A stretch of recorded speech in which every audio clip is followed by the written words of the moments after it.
시천주란 도기 136년 4월 30일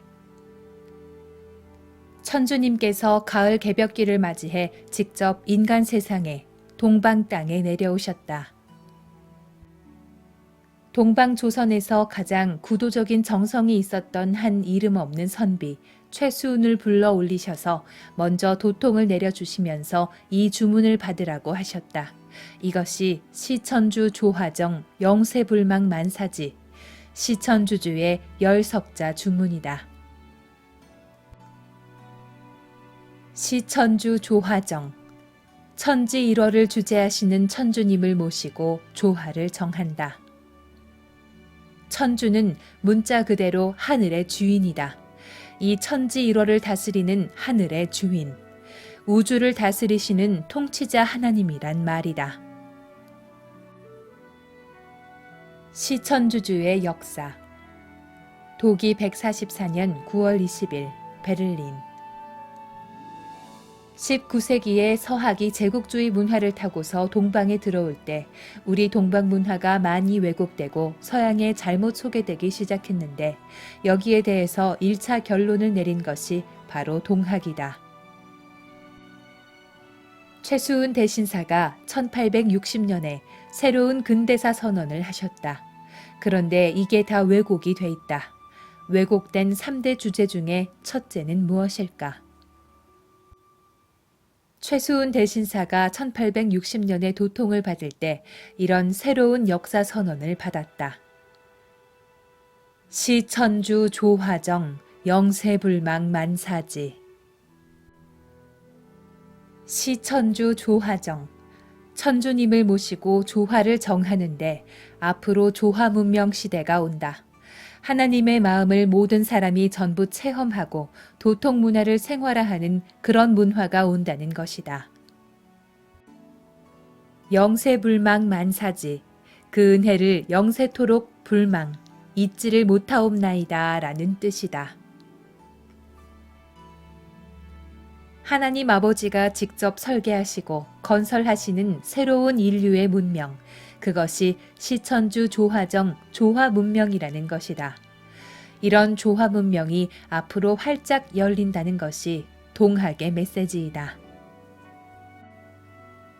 따라서 앞으로 인류 문화는 하나님의 아들 시대가 아닌 하나님 아버지 시대, 성부 시대로 들어가기 시작한다. 조화정 도기 136년 4월 30일 인간으로 오시는 천주님을 모시고 조화의 문을 연다. 그러니 여기에 조화 사상이 있는 것이다. 상제님의 도, 증산도에는 뭐가 들어있는가? 조화 사상이 있다. 그래서 우리는 반드시 조화 세계를 체험해야 한다. 그리고 앞으로 열리는 가을 문화는 무엇인가? 조화 문화다. 이제 자연의 본래 모습을 볼 수 있게 해주는 상제님의 진리가 이 세상에 나와야 한다. 상제님의 도법이 나오지 않으면 지금 이 세상을 근본적으로 바로잡지 못한다. 그런데 상제님의 도법이란 뭐냐? 그것이 바로 조화문화다.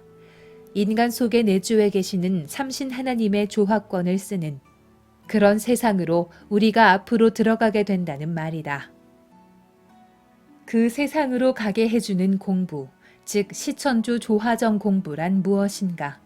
한마디로 태을주 공부다. 천지 조화 성령을 받는 공부. 그것을 위해서 우리가 기본적으로 예를 취하는데 그것이 아침 저녁으로 청수 올리고 절하는 것이란 말이다. 천주님을 모시고 조화를 정하니 영세토록 만사지.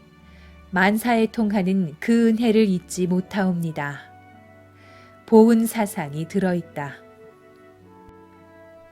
지기금지 원위대강 도기 136년 4월 30일 지기금지 원위대강 이 8자는 성령을 받아내리는 주문으로 강령주문이라고 한다. 시천주 조화정 영세불망 만사지에 8자를 최수운 대신사가 덧붙인 것이다. 그래서 21자다. 지기 금지 원이 대강. 지기, 이제 가을철이 되었으니 그냥 기가 아니고 지기란 뜻이다. 가을의 천지추수의 생명, 추수 기운을 지기라고 한다. 금은 이제 금자다. 원위 대강. 원컨대 크게 내려주시옵기를 기도하옵나이다 라는 뜻이다. 이게 원래 기도문이고 또 강령 주문이기도 하다.